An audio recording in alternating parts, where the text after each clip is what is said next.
started and go from there. Yep, I think so. Okay. Alrighty. Well, I appreciate whoever is listening to our recording, and welcome to the Windsor Human Relations Conversation Series, where we're just aiming to talk a lot about different topics relating to social injustices and equities. And today we're going to be talking about HIV/AIDS, then and now, so a bit of the history, and then up to present date, what's going on. So there are a lot of different links and a lot of the commissioners. Shout out to all the commissioners on the Windsor Human Relations Committee, because we were able to synthesize a lovely program for you all tonight. So if you'd like to have a copy of those, feel free to email myself or the office, and we'll be able to get you a copy of it. I would also like to thank the Honorable Judge Chairman Washington for all of his service and leadership. Also shouting out to the town of Windsor, the town council and the town of Windsor, who has supported us along the way in recognizing a lot of the proclamations and the work that we are doing. So just wanted to give those shout outs. And without further ado, I'm going to get into our presentation.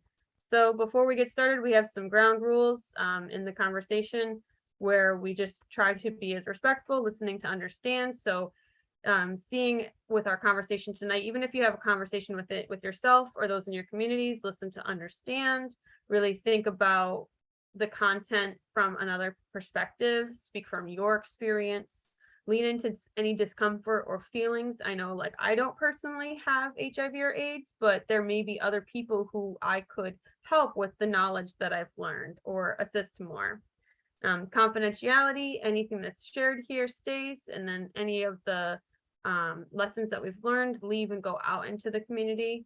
And finally, just participate and challenge yourself. I advise you all to engage with this as like challenge by choice. So if you choose to participate more, you'll get more out of it, and vice versa. So once again, just kind of really thinking about it, and we'll go from there. And Patrick, do you mind giving me the sharing? Oh, there we go. Thank you. Got the share capability. So I'm going to share my screen, and we're going to start off with a short film snippet to kind of get a sense of HIV/AIDS and kind of where we are within COVID-19. Share. There we go. And I have the closed captions on in case any of you need them. COVID-19 is a disease caused by the virus SARS-CoV-2. The virus can affect people differently. How may HIV affect your COVID risk?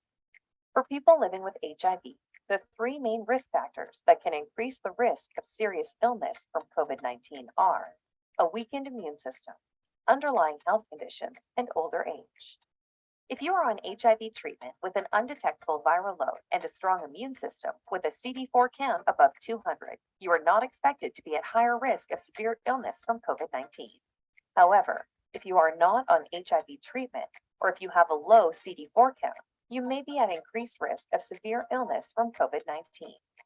Some people living with HIV may have other underlying health conditions that are known to increase the risk of serious illness from COVID-19.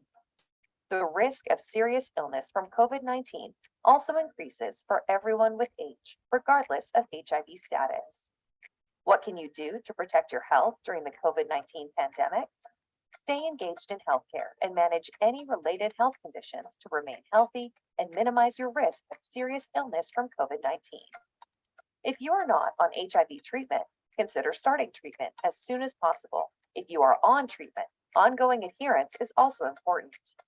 Take your medications regularly as prescribed. If you are having trouble sticking to your treatment schedule, discuss this with your healthcare provider to help find solutions. Try to stay up to date on vaccinations, including the annual influenza vaccine. These can prevent complications if you become ill with COVID-19. There are now vaccines to prevent COVID-19. These are safe and effective in people living with HIV. Check with your local public health unit or talk to your healthcare provider about when these might be available for you. There are other ways you can look after your physical and mental health during the pandemic. Try to get fresh air and regular exercise outside your home if you are able to. It can also be helpful to establish a routine whether you are working or not. It's important to regularly connect with others, especially if you live alone. Try using video or phone calls to stay in touch with family or friends. If you find yourself feeling depressed or anxious, talk to your healthcare provider.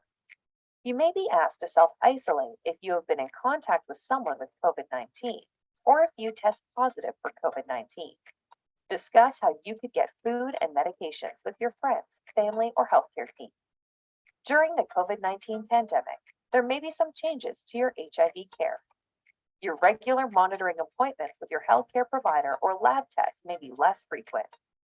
Video and phone calls may replace face-to-face appointments with your healthcare team. Despite these changes, it is very important to stay engaged in HIV care. There may also be some changes to the way your medications are dispensed. Discuss your options with your healthcare provider and your pharmacist to make sure you always have enough medication on hand. For more information, visit katie.ca or consult. All right, so that's just a quick overview. And if you would like to see any other film snippets, you can check out some other ones here. There's another person who talks about their experience, Trudy Larson, about COVID-19 through the lens of their experience with HIV/AIDS pandemic. It's phenomenal.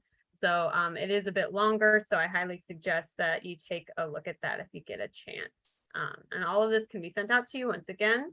And real quick, before we dive into the content, we are going to recognize that the land that we are on is stolen land. A lot of the colonizers, when they came through, they took land from the Native American indigenous people. And this is just a map of Connecticut, recognizing that we are on the Paquonic, Tungus, Puxatani, the River Tribes, Podunk, Wagunk, and Algonquin tribes. So just want to recognize that real quick. And again, just short little snippet to kind of see where we're at with HIV and COVID. There is a lot of what we call intersections within healthcare. A lot of the items that they talked about within the video are still ongoing issues to this day that we're going to talk about a bit more as well. And we already went through our guidelines, so just be mindful of this when you take your knowledge with you. And we're trying to converse more so that we can support people who either have HIV/AIDS or people who are not aware of this disease and how it impacts people, because it is an ongoing issue that I know really started back in like 70s, 80s, but this is still an ongoing issue for many communities and many people. So starting off with HIV and AIDS, there is a difference, but HIV stands for human immunodeficiency virus, and it is a virus which attacks the immune system. So it takes your own cells and it starts attacking yourself. And if untreated, then it can lead to AIDS, which stands for acquired immune deficiency syndrome. And AIDS is a medical condition as well, where the immune system is too weak to fight infection. So when you see the HIV is like, oh, it's attacking itself, if your body attacks itself way too much, then it won't have enough energy or repairability within the cells to then defend itself from sicknesses like influenza, COVID, the common colds, or other things that you may get from being sick. And here on the right, you'll see an image called The Effects of HIV in the Body. And I know I'm very visual when learning, so it kind of shows you how it affects different parts, from your brain to your lungs to your veins to your gut to your muscles. So it can have detrimental effects. And this is not to say that it's the same for everyone, but just to say that it can, some people can have these effects. So always talk with your healthcare provider and doctor to see, you know, what you can do best for your body or for people who may have this disease. So there are a lot of myths and preconceptions, which it has been changing over time, especially with the influence of social media. So there's a poignant quote here by Dr. Jacob Heller, and it is talking about the social context of HIV/AIDS and how in the early times it was an epidemic in the United States, and it provided fertile grounds for rumors about transmission. And today these rumors are only persistent within the African American public. Focus groups and public discourse data reveal the content and distribution of HIV/AIDS origin and conspiracy rumors. So basically this whole paragraph is talking about how a lot of the myths and preconceptions are continued within certain communities, whether it is the BIPOC community, Black, Indigenous people of color. I've also seen and heard a lot of people talk about it within the community I'm a part of, which is the LGBTQ plus community, where there are still some myths and preconceptions regarding accessibility to healthcare, contraception, what does safe sex look like, if people even want to have it at all. So this is just to say that there's a lot of misinformation and disinformation, and there's ways that we can tease it out, but then also ways that we can reinforce it. If you're not aware of how to address these issues, then people will continue. If you don't know better, you don't do better. But when you know better, then you can do better. So just wanted to highlight that here because there were a lot of myths. And speaking of myths, here's a brief timeline. You can really go into depth. A lot of this started happening in, like I said before, the 70s or 80s. And there were different periods. There was more of like a kind of like a silent spread. There was people started to recognize it. And then there was like a hyper focus on it. And then the world started to take action because it wasn't just a United States thing. Even though the news really covered it hard, this is a global phenomenon, whether people were a part of the LGBTQ community or not. Because initially there was this huge homophobia and a huge social stigma where if you were gay, you had HIV or AIDS, or because of your sexual orientation, that's what spread it, not human contact.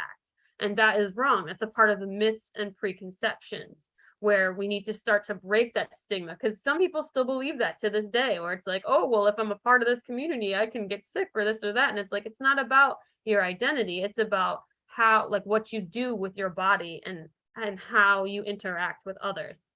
So I just wanted to point that out, especially because that's where we get up to present date, where how do we end this problem of HIV/AIDS?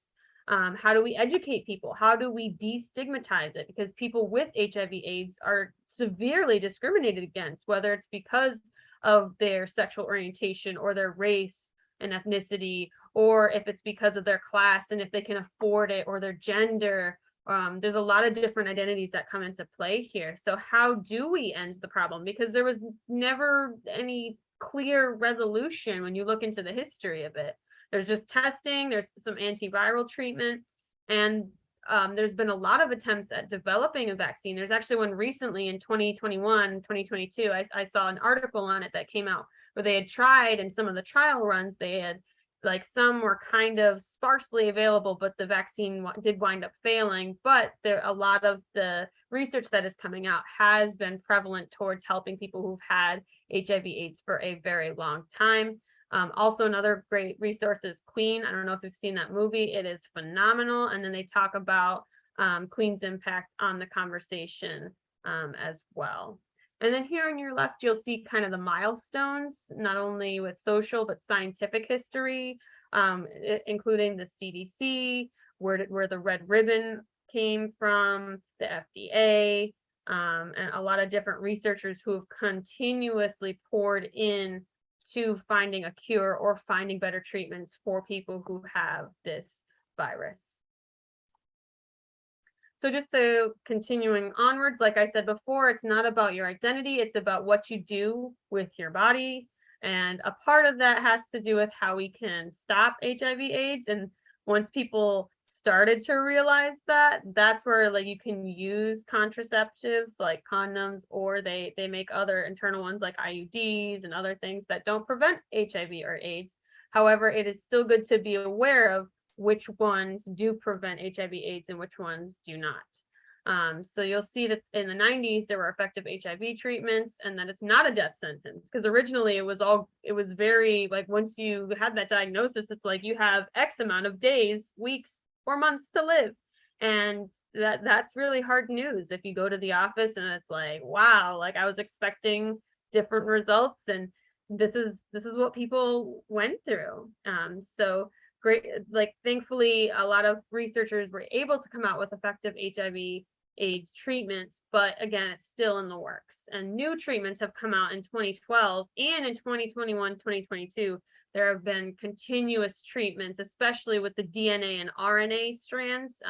thinking about it's kind of similar to the origins of COVID-19's vaccine. A lot of it is taken from genetic code, and then they modify and manipulate that with some other resources as well. So here on the left, you're going to see some hard statistics. Each of these underlined links you will be able to click on and kind of see a bit more information if you really want to go in depth with the history of it, the science behind it. It's very rich in information, thinking about how it changed the political landscape within healthcare, the social landscape within how we treat people with diseases as people with disabilities. So there's a lot of nuance into this issue. So HIV by the numbers in 2022, that's this year for at least a few more weeks. So currently there are 84, there's a lot of people here. There is 84,200,000 people, the lifetime number of HIV diagnoses globally. Now think about it, that we have over 9 billion people, and that's how many diagnoses, including the United States and all of the other countries. Like I said before, this disease is transmitted by human contact, usually sexual contact. Across the globe, there has been an estimated of 42 or 48.2 million HIV diagnoses since the start of the epidemic in the 80s. And this reflects the immense impact that HIV has had on the entire global community. And that's why we need to continue to talk about it, to continue to not only diagnose these viruses and medical conditions, but then start to think of collaborative solutions and also think about how can we support people who have this virus, not only physically, mentally, emotionally, but medically as well. So here's a summary of the HIV epidemic. There are a lot of different groups who, ever since the 70s and 80s, when this became a big issue, there have been a lot of people tracking it. So you can kind of see different stats. You can go to the World Health Organization, which is a part of the United Nations. They definitely keep track quite a bit. And you can see the people living with HIV in 2021, people who have acquired it or who were diagnosed with it in the year of 2021, which was quite a bit, like 1.5 million people. That was just last year who got diagnosed with it. And people dying from HIV-related causes in 2021, which is in that 500 million range. So 650,000 people died from HIV-related causes in 2021. And keep in mind that when you have HIV, your body attacks itself. So if you have other things like pneumonia, that's a big one, or if you have bronchitis, or if you have COVID-19, then that's contributing to your body attacking itself and can cause death for some people. So you can kind of see the breakdown here on the left of ages from adults, women, men, children. Again, you can kind of see the breakdown of how it affects, because HIV/AIDS can be transmitted to fetuses or children who are unborn or about to be born. So again, there's a lot of science behind it. It's not just adults who get it. Some people are born with it from other people or get it from genetic modifications that can happen within the chromosomal patterns. So things to keep in mind. And this was updated July 2022. So it is pretty relatively recent, like 5 months ago, just to get some hard statistics here.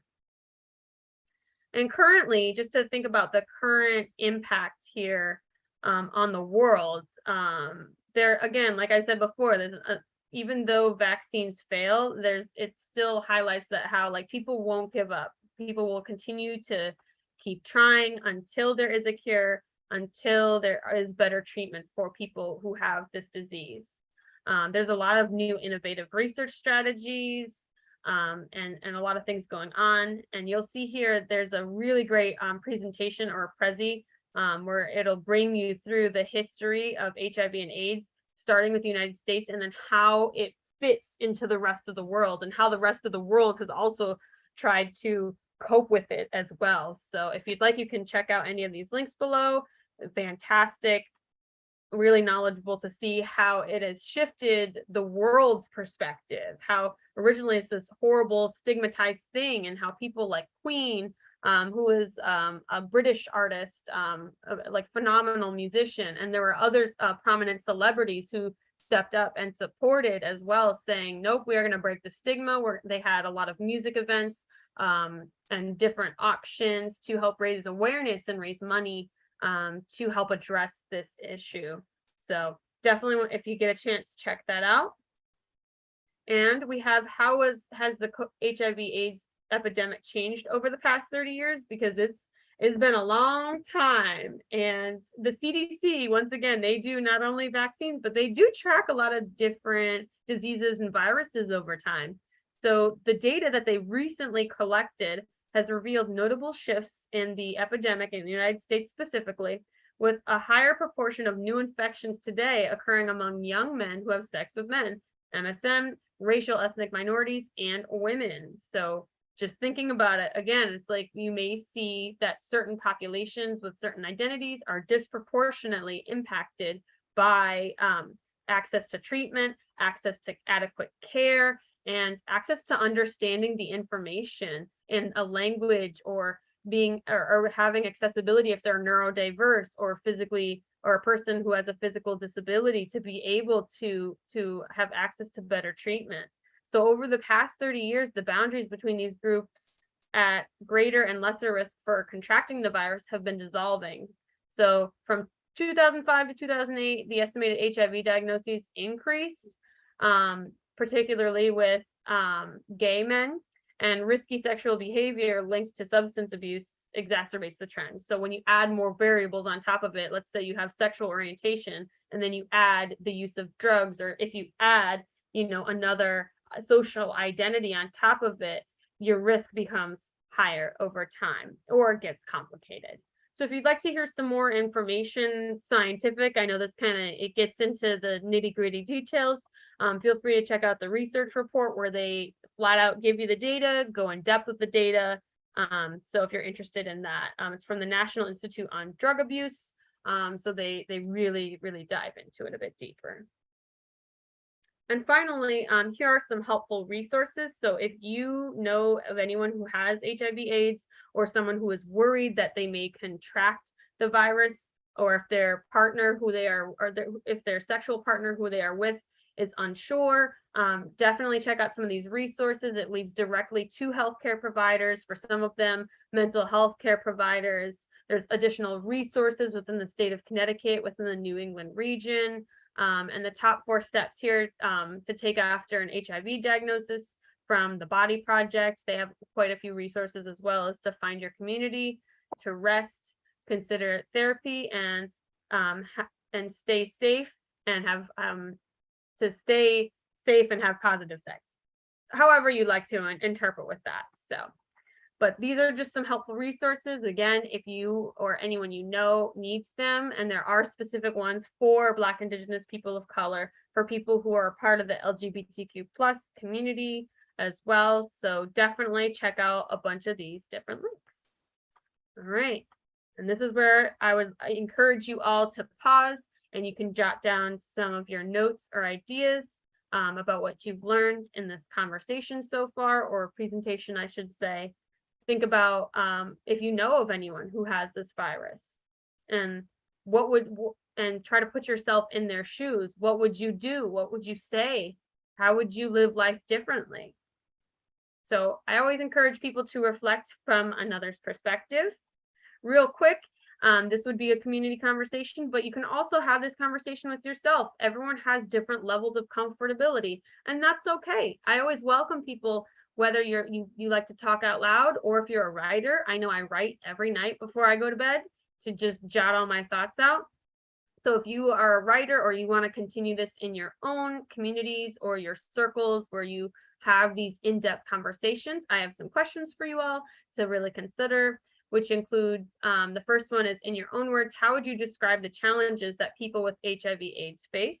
And if you're not quite sure of the answer, this is a great point where you can do some more research. You can look into your local communities, whether it's statewide or townwide or within your districts, to see what types of resources or programs are available for people with this virus. Another question you can consider within your community circles is, what are some of the current policies or issues that people with HIV or AIDS face? especially the indigenous people community, because they often get excluded. And if you look at the statistics, I know we're going to talk about it in a future conversation, you'll see that a lot of indigenous people will have viruses and illnesses that get unaddressed, which contribute towards the things that they are facing. And here on the left, you'll see there, here's another infographic. I really love different images, especially that kind of depict what we're talking about. This kind of gets more scientific with the breakdown of cells at the top part. It talks about how the T cell spots an invading virus, and then it alerts other cells about the invasion, and then you create antibodies. And this is when you have a healthy immune system. So when you're healthy and it's like, oh, cool, like your body, when it gets sick, it will learn to defend itself. There's a really cool anime that's out that kind of goes over it as well, where they have different characters who are acting as cells, and it shows you the interactions and the ecosystems within it as well. Yes, and you'll see, thank you, Patrick, that AIDS Connecticut and Hartford has a variety of services. So again, I always implore you to do some research and see what's out there, because even though I may not have this virus, someday someone around me, I do know some of my friends who do have this virus, and maybe talking with them like, how can I support you? Because it can be exhausting. We talk about cancer, and that has a whole other stigma as well, but why are we not talking about this as much? And how is that stigma still lingering from history and from the past? And so when you see here in the bottom part of this graphic says how untreated HIV weakens the immune system, you have your HIV invades the T cell and then multiplies inside the T cell, and HIV kills the T cell and basically is able to freely spread viruses. So your body it doesn't have a way to create antibodies anymore. So when you have this virus, your body literally becomes defenseless. So a lot of the vaccines and treatments are trying to increase the production of antibodies or trying to reverse or really focus on the T cells. The science behind it is really amazing. If you're really into that, I definitely say check it out, because there's a lot of different things with nanobites and microbites, and how like you can like really go into the cells themselves, and how it's starting to get into biomedical engineering. I know it's kind of a little cyborg-like, but it's really fascinating to see how technology can really help with HIV/AIDS treatments to help people with this virus. And if you'd like some more information, you can check out Health Edco, and they have some additional infographics and information on this as well. So this is where I encourage you to, again, talk within your communities and circles.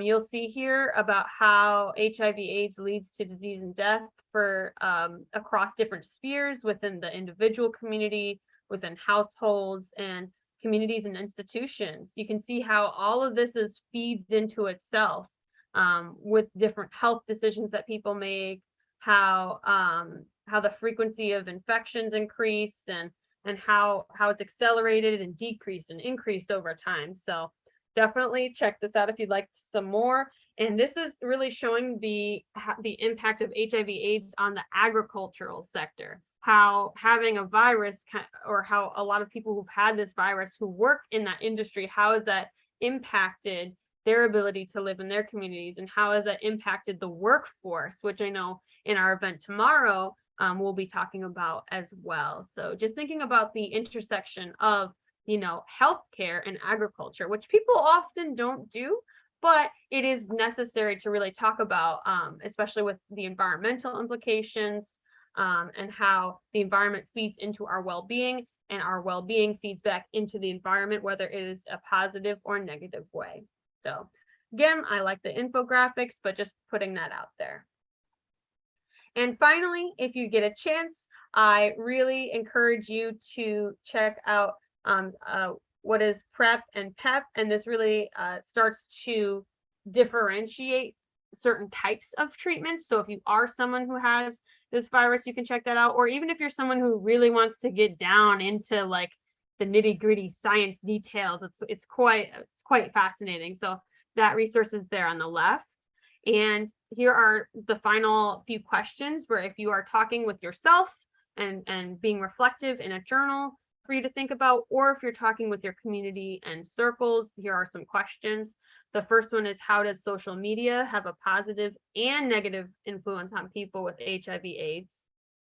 Something, again, like, people will post for World AIDS Day, but like, how are we talking about it, or the impact of people who are having it? The second one is, what is something that supporters or quote unquote allies can do to be better advocates? I'm someone who is a temporarily able-bodied person, and I'm grateful to be in good health for now, at least. And what is something that I could do to support someone who has that, whether it's my time, my resources, my finances, or money, thinking about how I can maybe volunteer and help them with some of the things that they are interested in. And finally, what are changes in policy and action that needs to happen with the education of HIV/AIDS, with healthcare and HIV/AIDS, with government and HIV/AIDS, within our community? Like, how are we talking about it? Or are we talking about it at all? It's not just watching the movie Rent and thinking, oh, how tragic, or oh, I like this song. It's going further. It's understanding the deeper meaning behind this to build a better community and to better represent and serve our populations, or people who have these chronic illnesses. So this technically would follow, depending on how you or the other person identifies, this can fall under a person who is immunocompromised or who has a physical disability. This falls under that identity category, and it is an invisible identity for some people. Some people, it is visible whether they are unable to walk or if they are unable to live a quote unquote normal life, but this is a part of the untold narrative. So I encourage you to do some research. Definitely check out that TED Talk that I had mentioned before, and really consider things from another perspective. And finally, our closing here, if you want to check out Home HIV/AIDS, the HIV/AIDS Day was December 1st.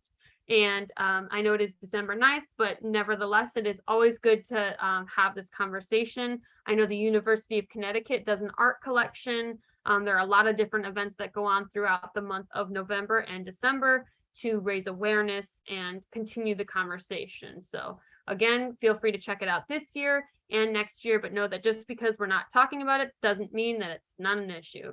It always is. And I, again, implore you to take actions, and action comes in many forms. There's a variety of actions here, and this is not an exhaustive list. Action can look like educating yourself. It can look like having a conversation with people, attending events like these, or attending protests and rallies. There are quite a few, especially within healthcare, and making sure that people get adequate treatment. You can also start a club or join a local organization.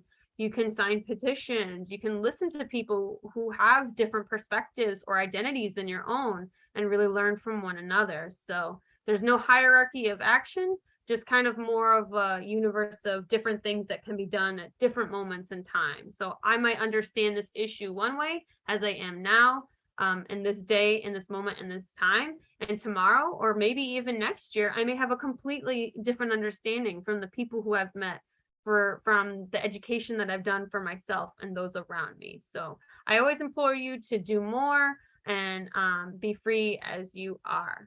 But other than that, that's all we have for today. So if anyone has any questions, feel free to reach out to us. I hope you learned a little bit. You can also check out the movie Queen. Definitely, like, I watched it on an airplane. It was phenomenal. They talk more about the nuances within the LGBTQ community, and also the social implications on a more global level, and what that means and how it impacts the family dynamic. So I encourage you to definitely check out other people's narratives that are within movie, film, and literature. But other than that, we thank you so much for coming. Definitely check out our upcoming events. We have one tomorrow from 1 to 3, and it is called Think Local, Act Global, or Think Local, Act Global. And that event is on contemporary human rights. We're going to talk about a lot of things on the local, national, and global level. So a part of the HIV/AIDS conversation will continue tomorrow, December 10th, from 1 to 3 Eastern Standard Time. It will be on Zoom again. So feel free to join us for that one. And then finally, the next weekend on December 18th, which is a Sunday, I believe, we will be having our Understanding the Native American conversation, also from 1 to 3 p.m. Eastern Standard Time. And this event will really dive deeper into understanding how we can decolonize our minds and the way that we approach our understanding of Native American and Indigenous people. So I encourage you to come to those events.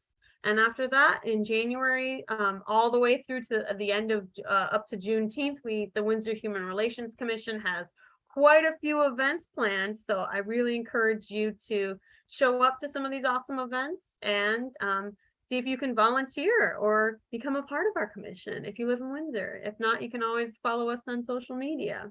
But other than that, Patrick, if you have anything to add, feel free to do so. And thanks for coming. Thanks, Cassie. Great summary. Thanks. Great presentation.